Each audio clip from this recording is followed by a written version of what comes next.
speaking of a big drug network, have you ever came across the old Zapata oil story with George Herbert Walker Bush using his offshore oil rig, Zapata oil rig, to unload cocaine, and that none of his workers would get searched by customs? I hadn't heard that. Yeah, the cocaine angle on that explicitly. I mean, he did, however, have something to do with the invasion of Cuba, the Bay of Pigs, because the landing craft were called the Houston and the Barbara, and George was living in Houston and married to Barbara. Oh, yeah, George he had a long relationship with the intelligence community. Yeah, and but they come from the banking side. They're more like the boss of the intelligence community. Right. You know, sort of, yeah, Wall Street, and like Michael Rupert points out, many connections between Wall Street bankers and lawyers and the CIA, that the CIA was basically created and run. Oh yeah, by this is part of the standard biographies of the early blue bloods, Alan Dulles and Frank Wisner, and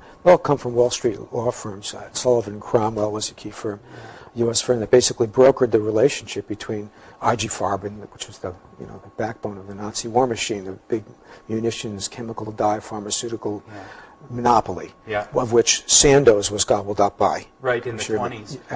And Bayer was basically the heart of IG Farben. Yeah, it kind of grew from that kernel. And now they're into all Which is heroin, of course. Bayer heroin, Bayer aspirin, and now they're basically behind the three biggest cannabis-related legal drugs on the market. Yeah, I've heard about that. This GW thing? Well, yeah, this GW is being marketed. Sativex? Sativex is being marketed by Bayer.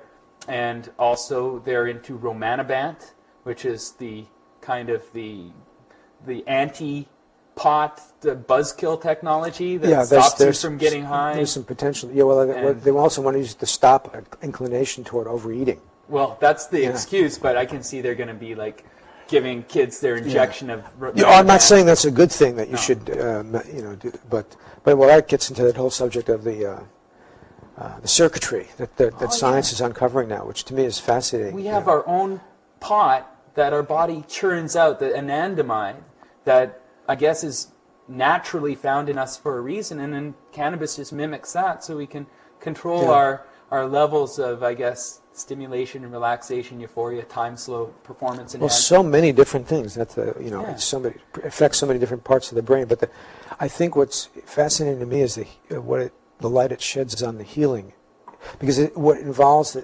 endocannabinoids, as they call them, the body's own, as the chemicals that you're referring to, neurochemicals, whatever. And they've mapped the receptor sites, and they're all over the body, as one would figure for cannabis, because it seems to help it's potentially help in so many different ways, so many different things, and so many different parts of the brain.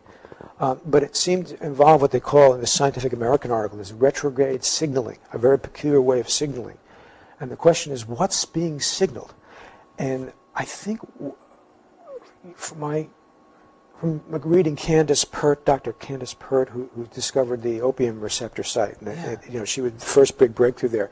She developed a whole theory of what's moving on the acupuncture meridians. Neuropeptides are being signals are being sent back and forth, and so when you get a massage or your acupuncture points are stimulated, whatever, it's doing stuff. And I think the endocannabinoids are very, very important in all this, because it's kind of a universal thing all around, just like and I think there's a very important relationship, a back-forth relationship that they're discovering that. Like I think Jeremy Narby alluded to, for example, in The Cosmic Serpent. I think this stuff is really fascinating. It is. And the potential for control is kind of freaky, but the potential for healing is amazing. Well, yeah, and wise hands poison is medicine, and foolish hands medicine is poison. Casanova said that. Well said, he did. Yeah. And it's interesting you brought up the natural opioids and the natural cannabis. There's a relation to that. A woman testifying at the Canadian Senate hearings on this said that these opioid receptor systems and the cannabinoid receptor systems are complementary pain-killing systems, that they kind of help each other out. Yeah. So maybe the ideal, safest, cheapest, and most effective painkiller isn't aspirin. It's opiated hashish, a little bit at a time. Yeah. It's fascinating. These plants are so helpful. Yeah. Well, opium is a miracle for somebody who's really in pain, and why not just grow poppies in your backyard rather than spend money with IG Bayer Farben? You know, it just seems more ethical to supply yourself. They got OxyContin and all this stuff. Cipro. Most of this stuff really is very damaging to the kidneys or the liver. Even things like Vicodin are, because they have acetaminophen in them. The heavy-duty painkillers. Yeah. Yeah. Not. There are a few of the heavy-duty painkillers that don't have acetaminophen, but they have their own problems. But heroin, I was just looking back at the history of Bayer. Heroin was the one good thing Bayer brought the world. Like, out of all their products, it's really the most powerful natural painkiller known to humankind. And if you're going to die of some horrible disease or getting your arm amputated, it's probably nothing better for you. But apart from heroin, Bayer never really did anything good for us, did they? Not much. Not much. Certainly a lot of funky stuff. A lot of bad, dark, evil things. The guys who are investing in GW Pharmaceuticals might want to know who they're getting in bed with there. They might want to look at the corporate history of Bayer and look into that a bit. Wish I was up in Vancouver at the Cannabis Cafe, smoking good old Sinsemilla at the beginning of the day. But here I am in New York City. So what's next on your plate? What are you writing about in the future? Well, I don't know. I just wrote this article about the scene in Vancouver. Where is that going to be? The reefer refugees. That'll be in Razor magazine. The magazine, the profile is 35-year-old men mainly. You know. We fit, more or less. I don't follow it issue to issue because they're not quite functioning well enough. They haven't given you a free subscription. You know, but I do write for them occasionally, and they pay well, and and I like writing for an audience that isn't necessarily already, it's outreach. I'm a cannabis bandwagon. No, you're reaching out to those who may not be familiar with our community, and you're telling them about Amsterdam. What'd you tell them about our fine scene here? Good. It's a good scene. Everybody be happy. Yeah? You said come visit? Sure. Awesome. Give a little plug to the school.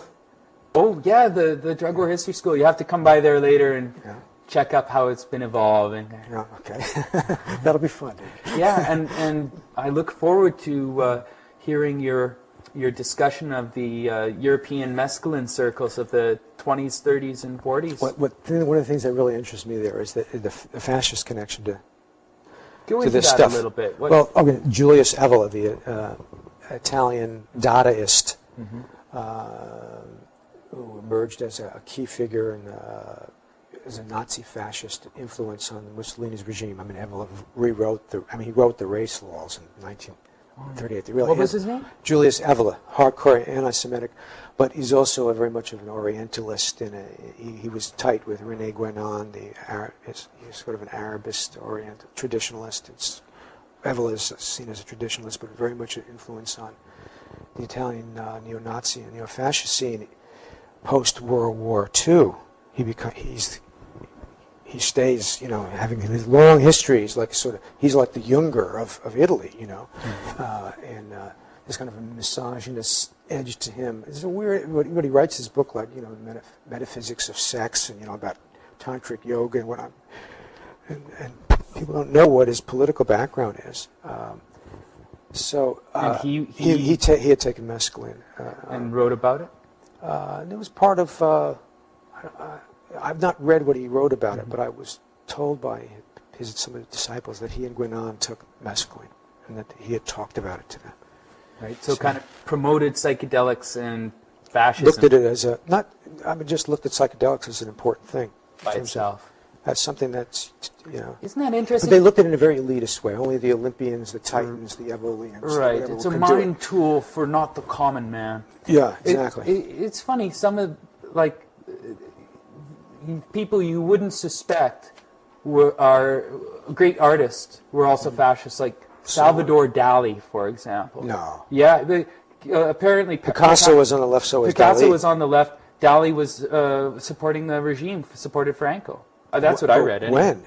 But I can't imagine. Really? that. No. Okay, well, I'll look into that again. Because Buñuel was Dolly's best friend. Buñuel was a great communist. Yeah. He was Dolly was on the left. But Yeah. most of Lorca, the intellectual, the painters, they were on the left, clearly. Look, I might be wrong on that. There was a few on the right that are interesting, Yeah. that are kind of your sort of. Well, if anyone's but they- watching and they know more about it, please write in the review section, correct one of us, and get into the discussion. Well, what I thought interesting is, how do we as a community of people that identify with entheogenics, psychedelics, cannabis, etc. So how do we deal with that fact that there's this element to the darkness to light, and there's a bit of darkness in all that, Well, so- we're not all going to agree on everything, I guess. Not to reach a consensus or not to push something that you're supposed to think a certain way about it, but I've always thought, to me, it kind of cuts into very personal interest because I'm interested both in fascism and psychedelics. Yeah, maybe it's this way. Maybe our interests in mind tools can bring otherwise diametrically opposed groups together. For example, Mark Emery's a capitalist, I'm a socialist, and here we are working every day together. Yeah, our worlds are brushing up. I'm down with that. Yeah. I have one of the people I'll talk about at the Entheogenic conference is Martin Heidegger, a German philosopher who was very tight with Junger, and very described as the most important philosopher. If you can rate things like that, I'm a little wary of it. But he's considered, he and Wittgenstein, the great forces in philosophy in the 20th century. And he had more than a flirtation with Nazism, but also his philosophy, which I've studied, as he was both key in existentialism and phenomenology, along with Sartre, writing about being in time and nothingness and blah, blah, all this in this very interesting way. Heidegger wrote about it in ways that I think have something to say about psychedelic experience and what we do with it.